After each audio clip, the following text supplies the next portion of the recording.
Tiradentes, como era conhecido, na realidade se chamava Joaquim José da Silva Xavier.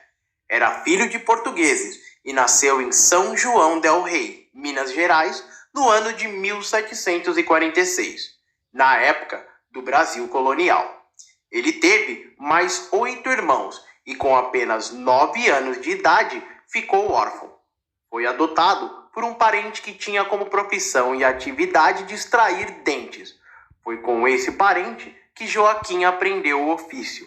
E quando adulto, não só extraía dentes, mas também os fabricava com ossos de animais e os implantava nos pacientes que contratavam seus serviços.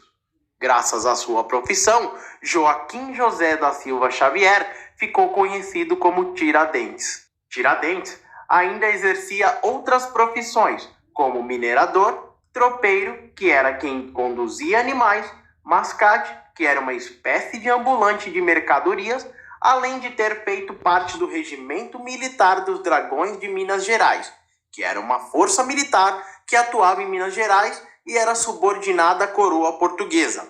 Lá, Tiradentes ocupava a patente de alferes, que era um degrau abaixo da patente de tenente, e foi essa profissão que lhe proporcionou estabilidade financeira.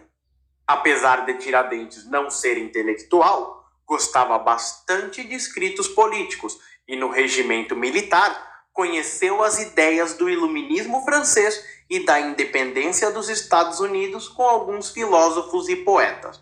A partir daí, o objetivo de Tiradentes era retirar do poder o governador da capitania de Minas Gerais, nomeado pela coroa portuguesa, Visconde de Barbacena.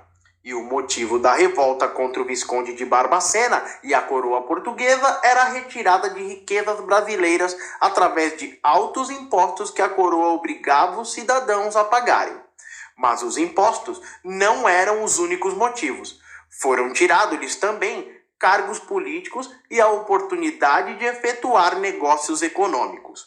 O povo era obrigado a pagar o quinto, que era 20% de tudo que fosse produzido, além de muitas riquezas serem retiradas do país e levadas para Portugal. O cidadão que não pagasse o quinto era punido com ameaças e agressões físicas até que arcasse com as despesas.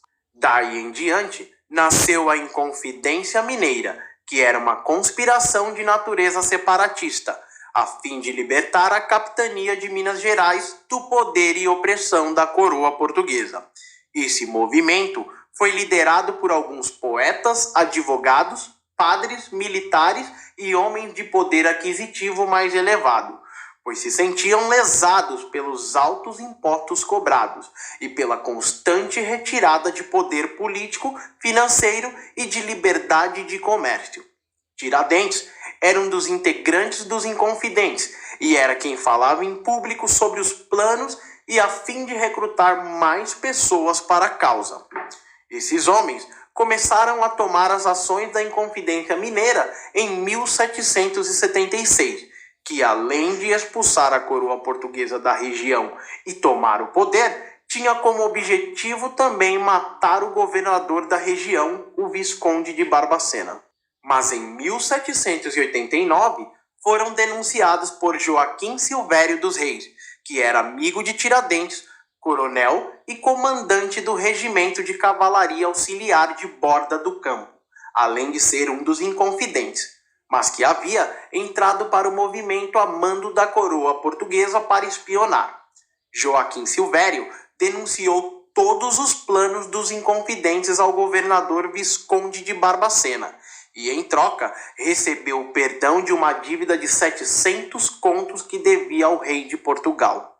Com a denúncia, o governador Visconde de Barbacena mandou prender os 34 Inconfidentes mais importantes, entre eles Joaquim José da Silva Xavier, o Tiradentes. Todos eles foram presos em 1789 e dos 34 presos, 11 foram condenados à morte.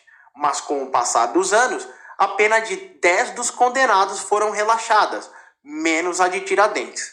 A coroa portuguesa manteve a decisão de executá-lo pois ele foi o único dos presos que não negou a traição e que era contra o regime imposto pelos portugueses. Logo, em 21 de abril de 1792, a coroa portuguesa enforcou, esquartejou e expôs os restos mortais de Tiradentes em praça pública no Rio de Janeiro, para servir de exemplo e que nenhum outro ousasse fazer o mesmo contra a coroa portuguesa. Essa foi a verdadeira história de Tiradentes. O que você já